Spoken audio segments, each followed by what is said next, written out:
Thank you so much. It's a real pleasure to be here, and thank you all for coming. So I lived in New York City before I moved to Washington, D.C., and very occasionally, as I was walking down into the subway or walking down Amsterdam Avenue, I would hear someone call me by my stage name.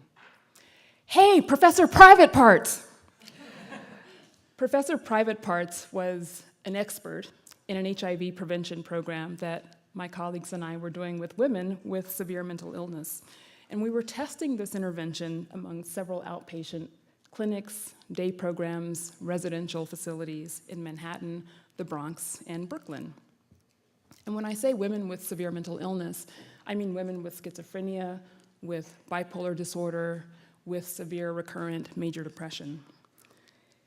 These women, and many others like them, manage disorders that, as Kay Jamison, author of An Unquiet Mind, would say, distort moods, incite dreadful behaviors, destroy the basis of rational thought, and erode the will to live.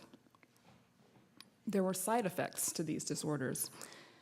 Having a history of bipolar disorder, intermittent unemployment, dependence on family for housing, sometimes made it easier for family members to dismiss your remarks as crazy talk. Having a mental illness meant that a story of rape or physical abuse was more common among these women. Having a mental illness put these women at greater risk for HIV infection and at greater risk for death from other causes. And as many women in our study reported, having a mental illness made it less likely that you would discuss with your doctor or your family certain areas of your life that really mattered, like falling in love or having relationships. And I was no different. Despite my medical training, I had good training in psychotherapy, good training in psychopharmacology. I had not had the kinds of poignant conversations with chronically mentally ill women about sex, about the desire for relationships, the willingness to risk one's health in order to maintain a relationship or establish one, about resuming custody of children who've been taken away because of your illness, experiences of violence at the hands of boyfriends or husbands or relatives that I did in the context of spending many hours with these women during this study and hoping to understand what factors protected them as well as put them at risk for deadly health problems like HIV. So I suspect that I'm not alone. The symptoms of mental illness bring pain and suffering to individuals, but the social costs include shame, exclusion, and discrimination, which in turn have negative effects on health outcomes. But what I want to talk about today is that this same exclusion and discrimination related to mental illness happens in the arena of public health around the world. That mental health care is underattended in the context of global health, and this is quite telling in its underfunding. According to the World Health Organization, on average, countries around the world spend about $2 per person per year on mental health care. And I'm forgetting my slide. Oops. About $2 per person per year on mental health care and about 25 cents per person per year in the lowest income countries. And one thing that this low level of expenditure means is that there's simply not an adequate number of mental health care providers to deliver care in these settings.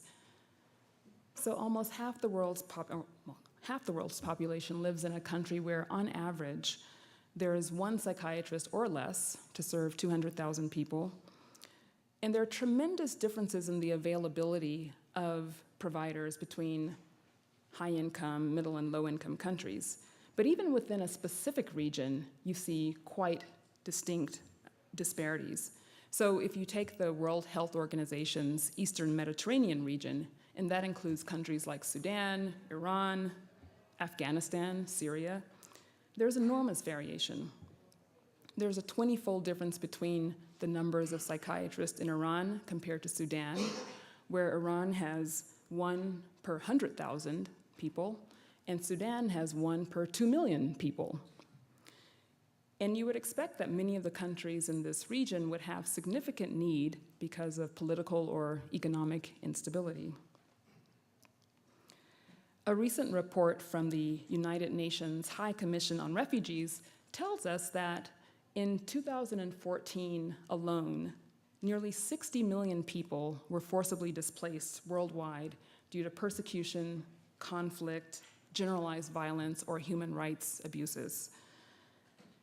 And that was just in 2014. And the report notes that this was actually the highest annual increase that they've recorded. So there was an increase in 8.3 million people in 2014 alone who were displaced. And so these are folks who have been repeatedly exposed to traumatic events. So you can imagine that this puts them at higher risk for many kinds of issues, but certainly the needs for mental health services in these contexts are quite impressive. But I want to make sure you understand, that's the mental health financing. I want to make sure you understand that these disorders do not only affect people who have been through extraordinary events. They're actually incredibly common. A recent study that synthesized the results of about 174 studies from many countries around the world. And this study focused only on common mental disorders, the kind that one might see in primary care, like major depression or anxiety or substance use disorders, found that over a lifetime, about 1 in 3 people, almost 1 in 3, experienced some kind of mental disorder. And when you looked over the past year, the past 12 months, about 1 in 5 people almost experienced a mental disorder. So these disorders happen everywhere. I think that's one of the takeaways from these kinds of studies. These are not disorders of specific regions of the world, they happen everywhere. This is an image from the Global Burden of Disease study. And this is a study that synthesizes data on hundreds of diseases, injuries, and risk factors from populations around the world to help provide a comprehensive picture of what conditions kill and disable people. And the idea is that these data should be able to guide health systems and how to focus on investments and care. So these are, when you look at this, I'm just going to explain this slide to you. The red represents mental disorders, mental and substance use disorders. Along the x-axis, I wonder if this has a, along the x-axis are countries and regions of the world. So the point that I want you to take away from this slide is that you see this red swath going across the entire slide. So that means these are disorders that affect everyone. So the 2013 data from the Global Burden of Disease study tells a really interesting story. And that is that around the world, death rates are declining. And in fact, the years of life that we live with disability are increasing. And as I pointed out, mental disorders are the leading contributor to this disability that populations around the world live with. Depression is the leading cause of disability in many countries, and overall, globally, it's the second leading cause, second only to low back pain, actually. For men and women, depression and anxiety are in the top 10 causes of disability, and for men, schizophrenia also falls in the top 10. Now, what's also unique about these disorders compared to other non-communicable disorders is that these are disabling disorders of youth. About 50% begin before the age of 14, and about 75% of mental disorders begin before the age of 24. So people's lives are affected during pivotal times of education, transitioning to work, marriage, childbearing, etc. So again, on this slide, the red represents mental disorders. But what you want to notice here is that along the x-axis, along the bottom, is age. And you see that big, fat swath of red? That's happening from ages 10 to 44, largely. And that's unique when you think about cardiovascular diseases, cancer, other non-communicable diseases. These tend to affect us as we get older. So these are unique.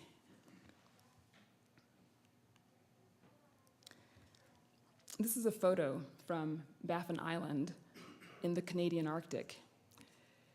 In addition to causing disability, mental disorders can be deadly. In October of this past year, in the Nunatsiaq, which is an online newspaper from the territory of Nunavut. Nunavut is the largest, northernmost territory in Canada, and this is largely an Inuit community. A newspaper reported on the suicide of a child in a local village. The headline of this newspaper reads, "Nunavut has suffered more than 50 child suicides since 1999, statistics show. Deaths of children under the age of 15 account for 11% of Nunavut suicides, compared to only 1% in the rest of Canada."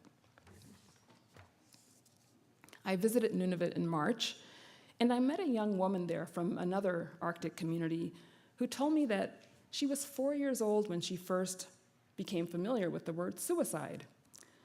And over the years, she became increasingly familiar with this concept just due to the frequency of suicide deaths that occurred in her extended social network. Now, this is not a problem that's unique to Canada, of course. Across the Arctic, we see elevated rates of suicide, particularly in Indigenous communities.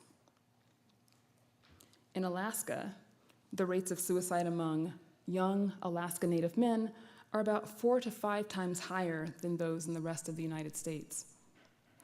But if you look at Alaska on this map, and Alaska is the top red arrow, you can see the bottom line shows the rate of suicide. So the United States has about, on the whole, has about 13 suicides per 100,000 people. And this is going from 0 to 100 on the x-axis. If you look at the very top, the blue lines represent communities, indigenous communities in the Russian Federation. The green represents Greenland, and the red up there is Nunavut, the province I was just telling you about. You can see Alaska, the top arrow, and the rest of the United States is the other red arrow, and the yellow spaces represent the Nordic countries, which are doing a little bit better at controlling and preventing suicide rates. But this is a global issue. Every 40 seconds, someone, somewhere in the world commits suicide. The World Health Organization estimates that there are about 800,000 suicides a year, and suicide is the second highest killer of people from ages 15 to 29. And it's the leading cause of death for many young women globally, particularly in South Asia. We see these high rates, where it has actually surpassed maternal mortality. Suicides account for 50% of all violent deaths among men worldwide, and 71% of violent deaths among women. This slide is showing you the darker the red, the higher the rates of suicide. The orange represents a middle, the yellow as well, and the palest countries are the ones with the lowest rates, or the white ones are the ones that actually may not have data available. So as you can see, this is a global problem. Suicides occur about 3 times more among men than women in high-income countries, and about 1.5 times more than among men than in women in low and middle-income countries. But just as we spoke yesterday about the rates of mental illness in low and middle-income countries, 75% of suicides globally occur in low and middle-income countries, even though the rates are actually higher in high-income countries. But the numbers are larger in these countries, in the poorer countries of the world. So many factors can interact to put a young woman or an older man at risk for a suicide attempt. Previous suicide attempts and having a history of mental illness are critical risk factors for suicide, along with other social and contextual factors. But when those factors are at play, access to prevention and access to care for mental illnesses are particularly crucial. But suicide is not the only killer for people with mental disorders. Over the years, there's been an accumulating amount of data that's revealed a pretty shocking fact, that having a mental illness can take 8 to 20 years of life off of your life.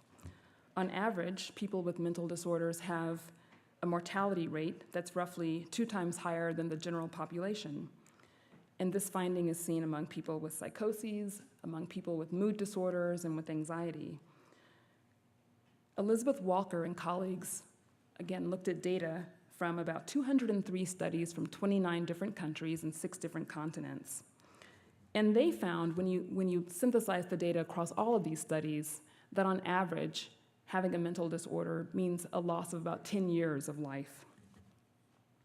Mortality rates were higher for people that are living in institutions or hospitals, and they were higher for people with psychotic disorders. But interestingly, about 2/3 of the causes of these deaths were kind of labeled as normal causes, meaning they weren't suicide, they weren't other unusual violent deaths. But they were from things like cardiovascular disease, pulmonary disease, HIV infection, meaning that these are largely preventable deaths.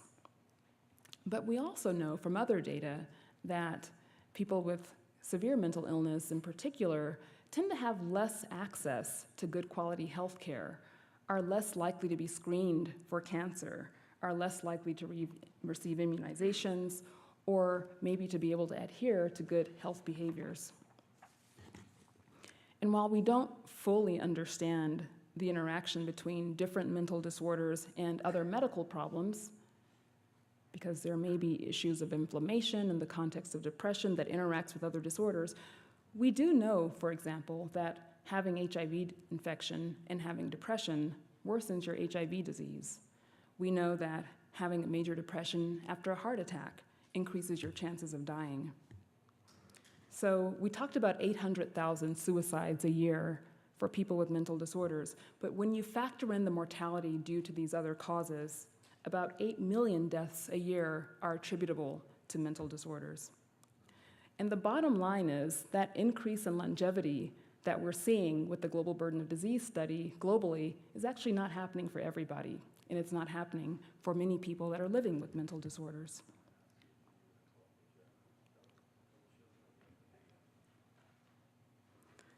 So when there's insufficient access, the stakes are high.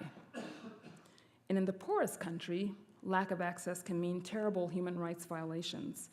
So when families don't have access to basic mental health services, a son or a daughter with a severe mental illness may be shackled or kept confined or whatever is deemed necessary. And this is usually because people don't have any other means of managing the problem at home.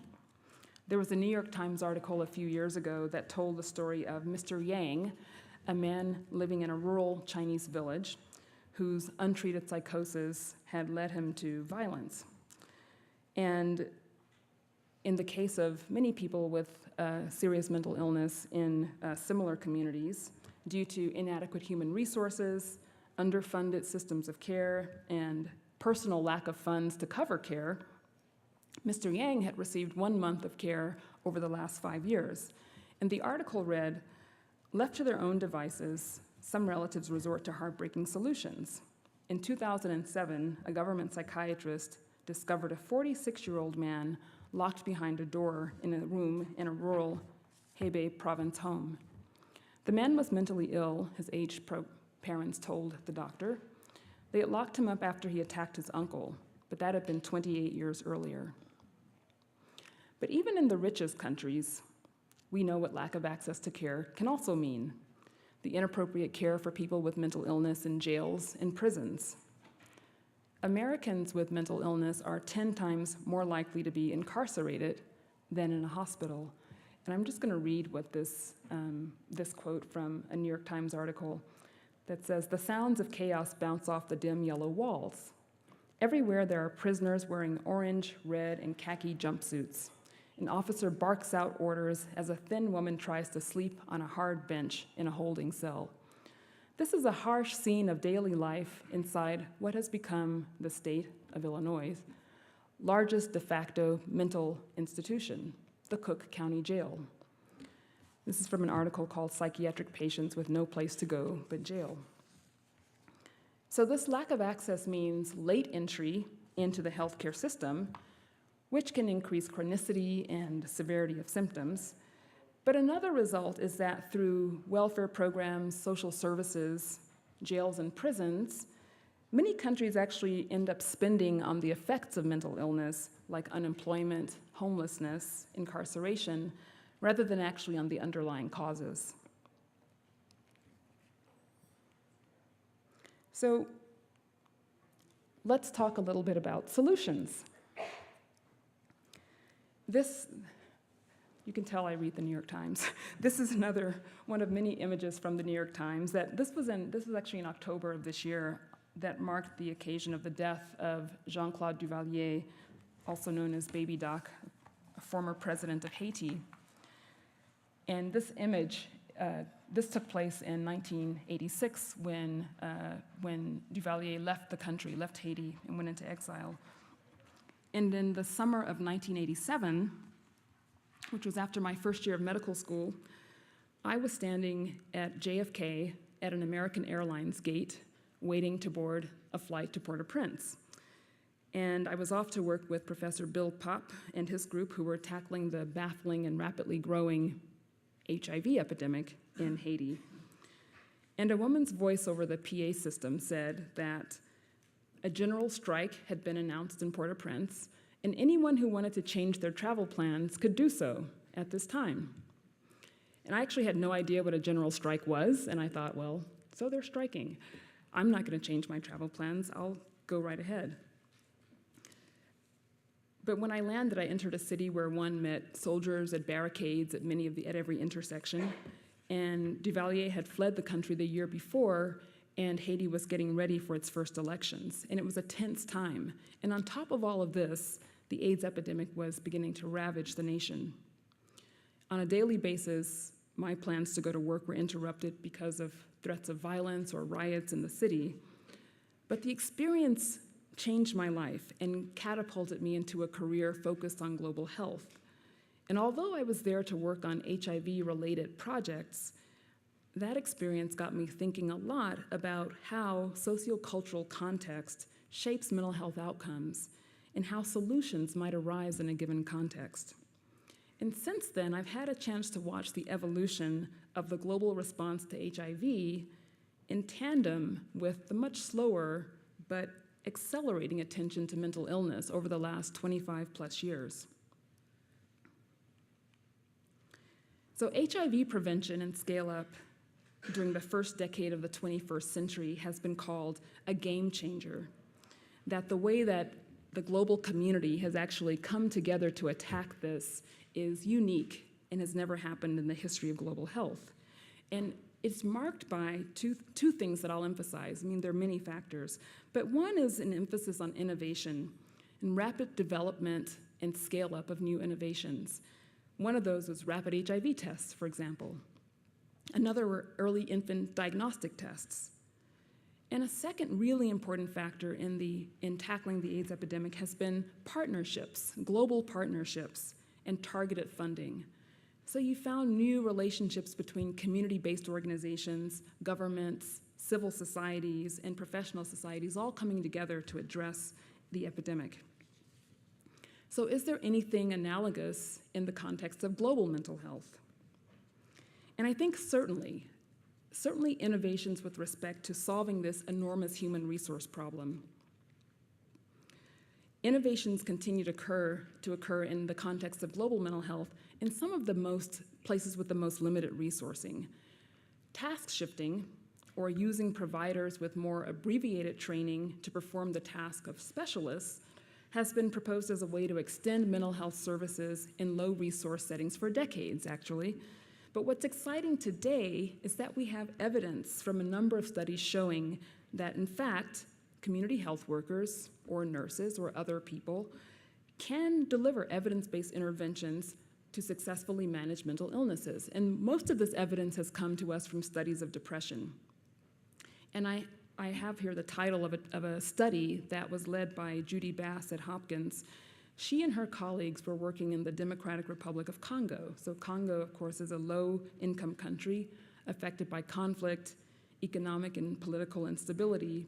And in the region where they worked, about 40% of women had experienced sexual violence. So they identified psychosocial assistants. These were people that were working for local Congolese organizations, providing case management to community members. And this team decided that they would try to see whether or not you could actually equip one of these case managers with additional skills to be able to screen and manage depression. And so they did this. The study was conducted in 15 villages and compared a group psychotherapy called cognitive processing therapy with individual support. So the women who were in the individual support group could go to their community assistant, the psychosocial assistant, and get referrals to services and get information that they needed with respect to their problems. The women in the therapy group met for these group therapy sessions. And what did they find? They found an amazing difference in the symptoms related to depression and post-traumatic stress disorder at the end of the study. And the way that you can read this graph is the top line, the darker blue, shows the women who were in the control group, and the paler blue line on the bottom, the top one, anxiety and depression symptoms, the lighter blue line on the bottom shows the greater reduction in these symptoms, both at the end of the treatment and then 6 months later, these findings were still present. And the second graph shows a similar kind of reduction in post-traumatic stress disorder symptoms, again at the end of the study and again 6 months after the treatment. So these kinds of rigorous randomized controlled trials of task shifting to deliver depression care have been conducted in Chile, Uganda, Pakistan, and India, and they're demonstrating that evidence-based care can be delivered. This is another example of a study that Atif Rahman conducted in Pakistan, showing that lady health workers, who are part of the public health team that made routine home visits to pregnant women, and basically these are women that are equipped to provide preventive maternal and child care and health education in the communities. They're women who usually have a secondary education, and they've received special training around those areas of health. So in this study, they were trained to provide cognitive behavioral therapy to women with depression. And the lady health workers who were providing the cognitive behavioral therapy visited the moms towards the end of their pregnancy and after the delivery of the child on a weekly basis, and then on a monthly basis for about 9 months thereafter. Again, remarkable results. The moms in the intervention group had much less depression, but in addition, their babies were more likely to be immunized. And these were moms that were also more likely to use contraception in the aftermath of their pregnancies. So why is this important? Maternal depression causes enormous pain and suffering, but it also is linked to preterm birth. It's linked to low birth weight and stunting. And stunting, of course, has implications for potential cognitive delays in children as well. So here's an intervention that has a healing effect for the mom, but also potential benefits for the children. And this study is also important because it showed how a mental health intervention could be integrated into a large public health program. So this was not adding something new, it was building on this enormous lady health worker program that already existed. Now, these are not easy studies, and these are not easy interventions to accomplish, and we can talk about some of the complexities of them at the end. But the fact that we've been able to see these kinds of promising results is very exciting.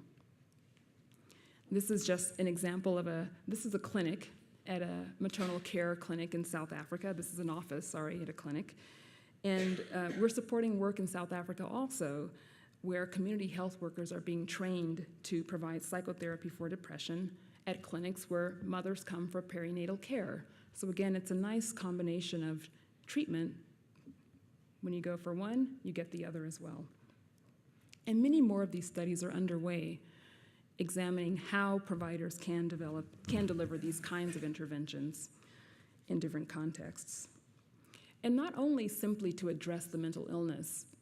There's a group that NIMH is supporting that's doing studies in Brazil and Chile that are also showing how can you use peers, other people with mental illness, to help others, to guide them to not just mental health services, but to primary healthcare services. Again, we talked about that increased mortality related to other medical conditions. So this study is ensuring that people with serious mental illness can also get access to medical care, routine medical care. So we'll be looking for the results of these studies in the next year or two. Technology is also bringing new possibilities for extending access to care. Internet and mobile technologies bring the possibility of receiving psychotherapeutic interventions online, sometimes without a therapist in this case, or interventions that provide through text messages that either provide self-help advice or computer games that help to promote changes in behavior. But these community health workers and new cadres of providers can also use mobile devices to assist them in their work. And ideas like putting screening for depression or anxiety on a mobile phone when a community health worker goes out into the community may be coming soon, as well as algorithms for care that can be made portable on mobile devices. Usman Hamdani at the Human Development Research Foundation in Pakistan, who's also working with Atif Rahman, is doing some very interesting work at looking at how family networks can be utilized to improve outcomes for children with developmental disabilities in Pakistan.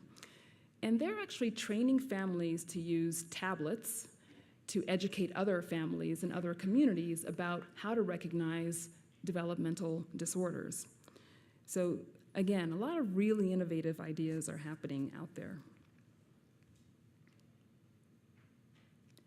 So the other critical factor that we talked about in the context of the HIV epidemic was building community, having a global community that could come together to figure out how to tackle this problem. In the context of mental health, I think this community has been coming together in many fora, but this is one example. A few years ago, we convened more than 400 people from around the world, from 60 different countries, to come to some consensus on what are the grand challenges in global mental health.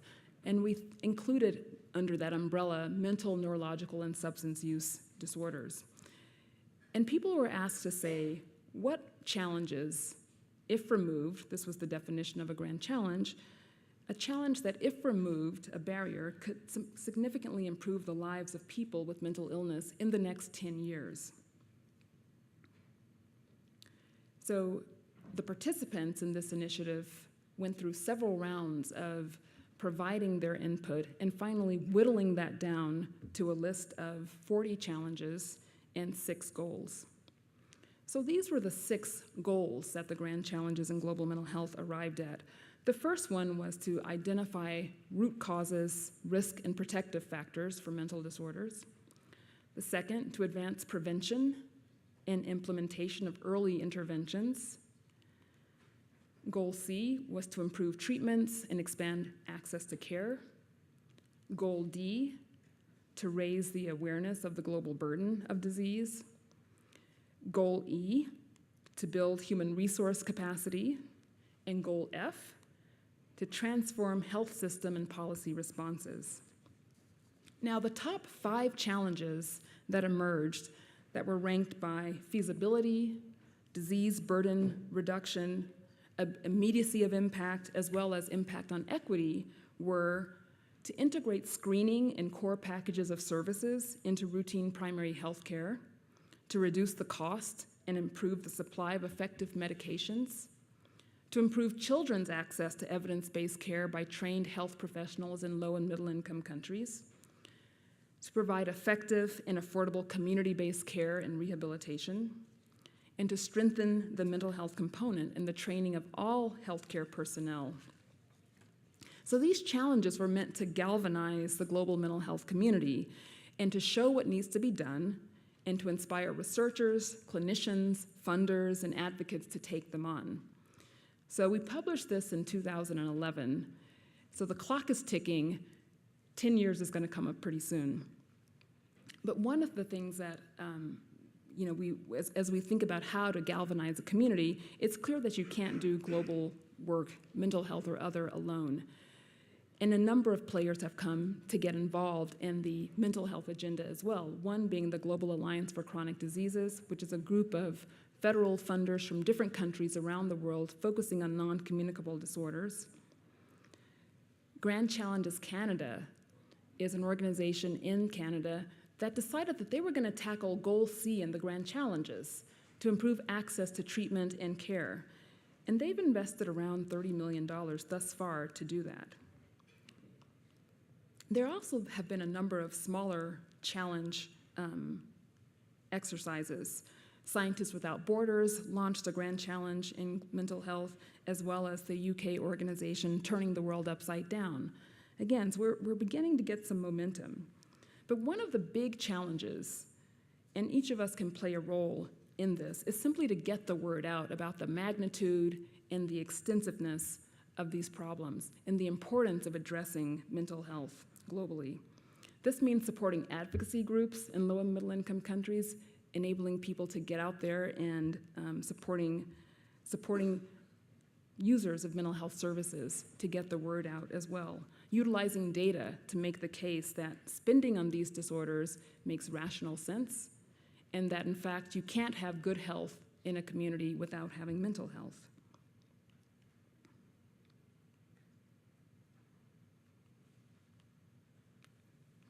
I'm not advancing. There we go.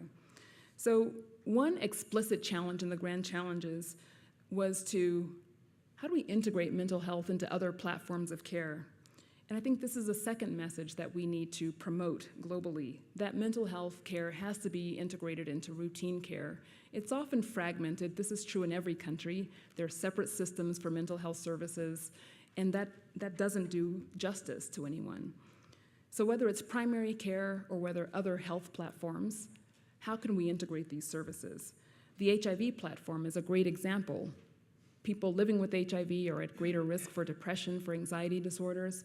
Can mental health service delivery be integrated into HIV care and treatment? We're supporting a number of studies that are trying to answer these questions.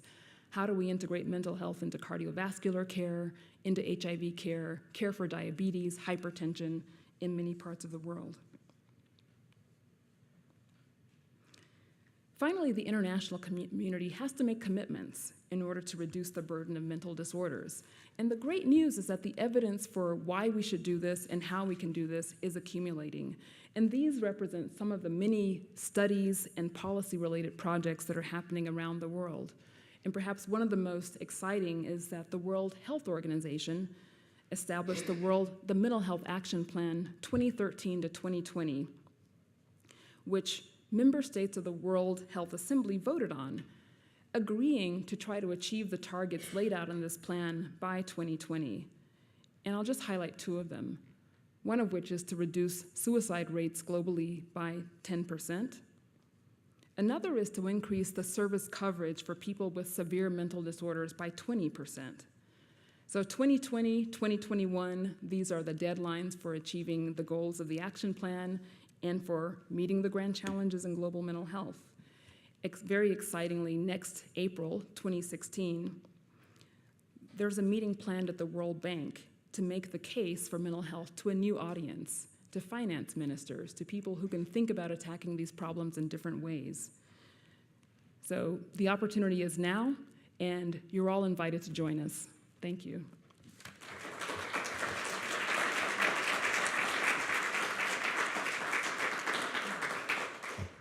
So I think we have some time for questions. There's one behind you.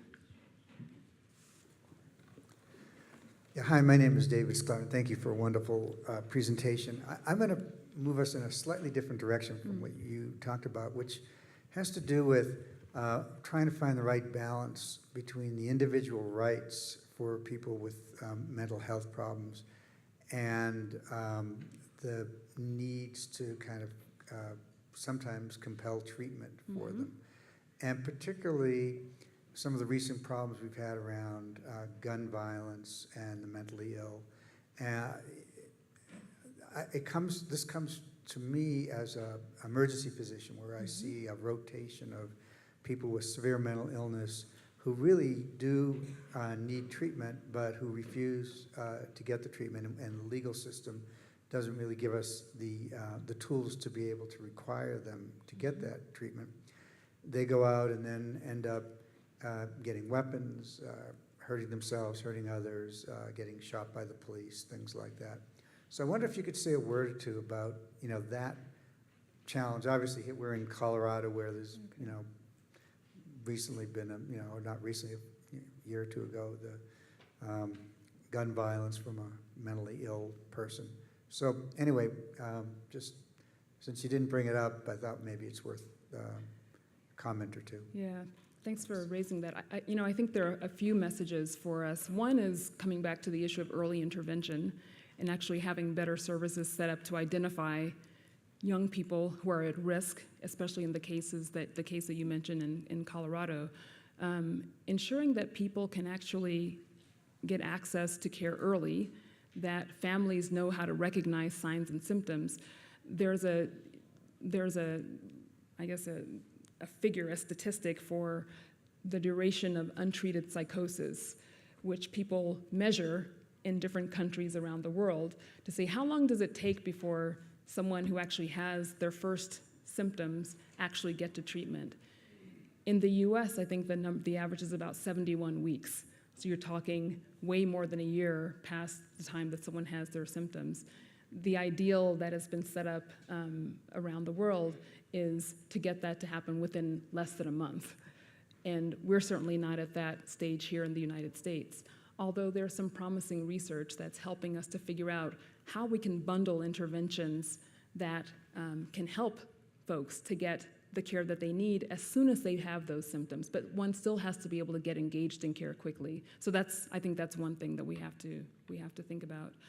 And the other issue you mentioned in terms of what do you do about involuntary care, that is a challenge, and it differs by state in the United States. So there are some states that do have outpatient involuntary treatment. There are other states that do not have those, and I think state to state, physicians, families, people with mental disorders need to figure out what are the best ways to come to some kind of healthy, safety nets for folks that are in need of care.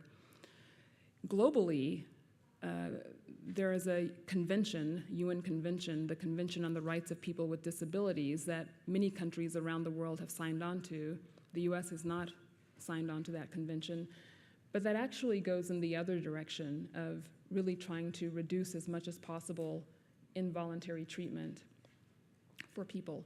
And that certainly raised a lot of discussion in other countries too, because the goal is to ensure that people have care and have their human rights respected in care. But I think some of the challenges are those that you mentioned.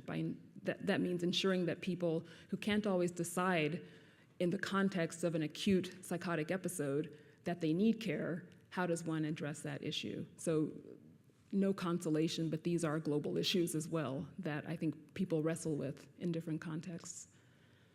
Yes.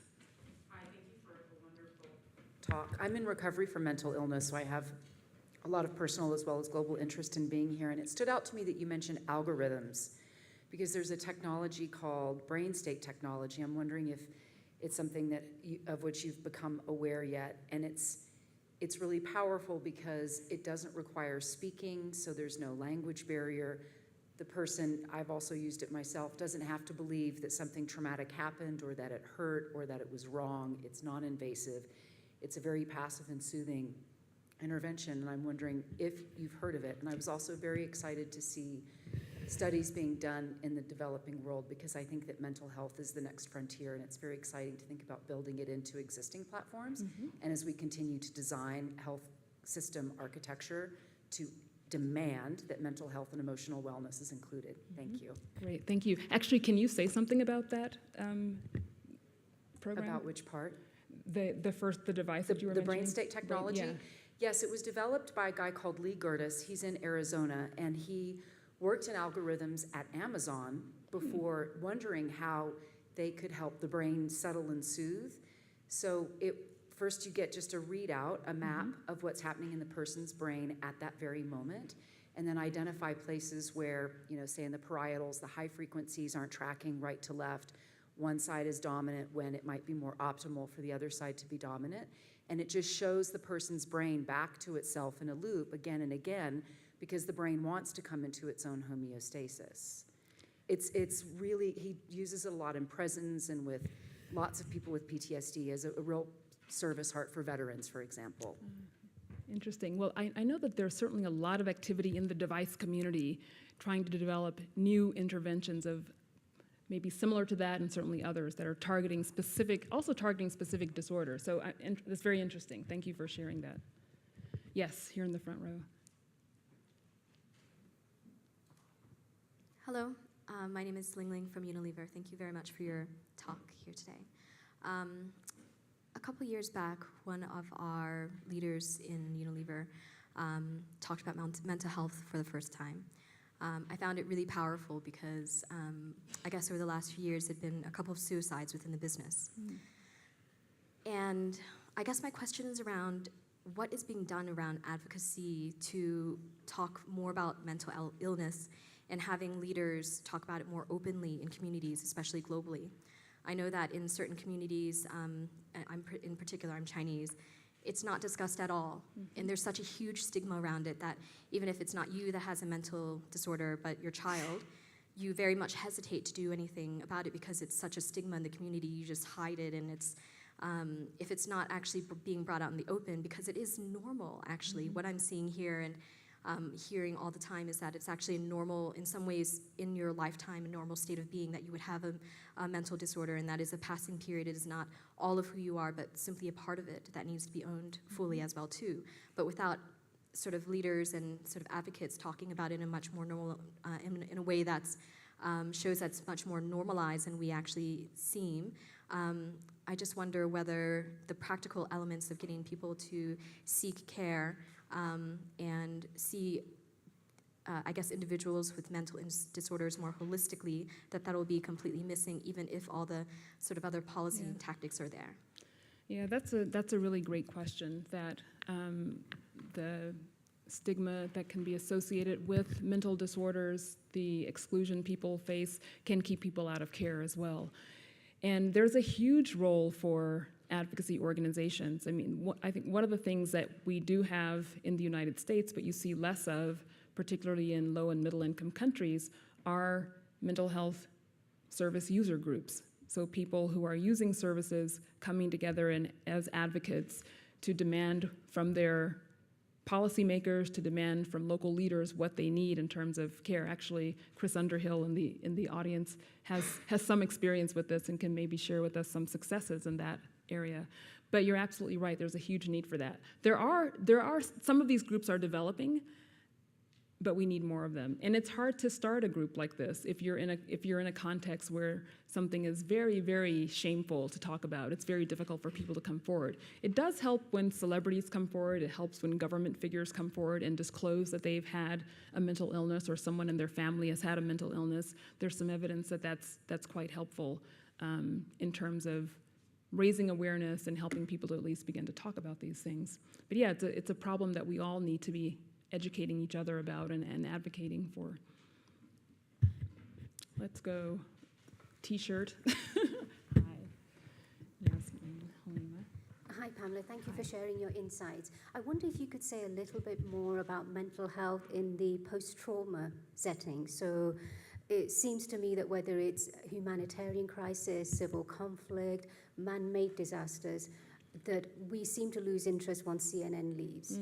And yet a lot of the manifestation actually is present during the conflict and post. And I wonder, what does mental health intervention look like? Some of the models that you've talked about, including family networks of support, surely a lot of those are fragmented. And I wonder, in terms of the grand challenges, how that was reflected. What kind of resources? I just wonder what that intervention looks like. So certainly need more resources for all of these interventions. And you make a very important point. There's usually a wonderful response in the acute phase of a humanitarian emergency, but actually, people that ultimately develop symptoms of post-traumatic stress disorder or other disorders, those tend to happen over the longer term. So in that acute phase, they may not be recognized. Who's at risk may not be most recognized either. The other thing that we also know, and this is, again, a group that gets completely ignored frequently in complex emergencies, is people with pre-existing mental disorders. So people with severe mental disorders are equally affected, if not worse so, in the context of an emergency. So they're great questions, and I think there have been a few good examples around the world where folks have come in to try and restore services, build services in the context of the emergency, but then have began to think about, oh, this is actually an opportunity to strengthen the mental health system while we're paying attention, and how can we do that? There's been some interesting work like that in Indonesia, post-tsunami, for example, Sri Lanka as well. So I think that's one of the main messages, is how can you begin to mobilize resources in that acute phase when all the resources are pouring in, but using them so that you can strengthen services over the long term and build capacity over the long term. Because you get a lot of experts coming in, and that should be put to use for building that sort of capacity. Yes.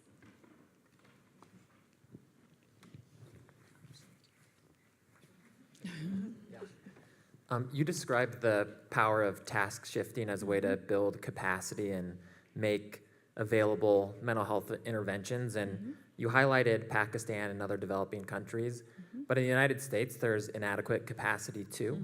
And so I'm wondering how you think about task shifting within this country and the idea of empowering community health workers to take on some of the traditional tasks of psychiatrists and psychologists, and what the NIMH is doing to kind of facilitate those efforts, within our own borders. That's a great question. In another panel yesterday, I talked about one really interesting example in California where a team of researchers has been partnering with the community to both educate people about depression. This was in South LA, Ken Wells and his group, to educate people about depression, but also to figure out, outside of mental health services, which people may not be utilizing, where do people go for their daily needs, and how can you then equip the folks that are working in the parks and recreation service? How can you equip people that are working in barbershops and beauty salons, that are working in the housing office, to actually recognize and then become part of a collaborative team for ensuring that people get care for depression? So we are doing some of that. That could probably be expanded significantly. There's an interesting question about this as well in the United States. Certainly community health workers have been working for quite a long time in the United States. This is not something new. We just have not seen that in the area of mental health specifically. And there's, I think the community health workers are often the best people who have close relationships with communities, and for getting around issues related to stigma, these are sometimes the best people to mobilize in communities. So that's certainly something we can attempt. I think it becomes more complicated in the United States in places where you do have providers, and you have providers you have specialists at different levels of care, because I think probably the most important thing is in ensuring that people have choice in deciding, what kind of provider would I like to use? Do I want to get my services here? Do I want to get my services there? How can I utilize what I would like to use? So definitely a good idea. Any other questions? Yes. Most of the programs that we've talked about are about public, large institution, military, small nonprofits. How do we better engage more of the private sector and the sort of disruptive technologies and all these kind of things that are happening in the normal economy to affect this part of the world? Yeah, that's a really good question. And I think that's often a group that's not present at a lot of the, those people are not necessarily at the mental health conferences. I think one of our challenges is to make sure that we're not only preaching to the choir, that we do find ways of engaging folks.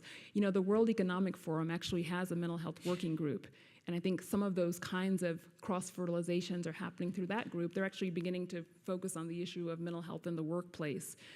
So it's not happening enough. I think that's a great suggestion, and I'd love to see more of it. I can talk to you and you can tell me how we can best do that. But I think we're out of time now. So thanks so much for coming.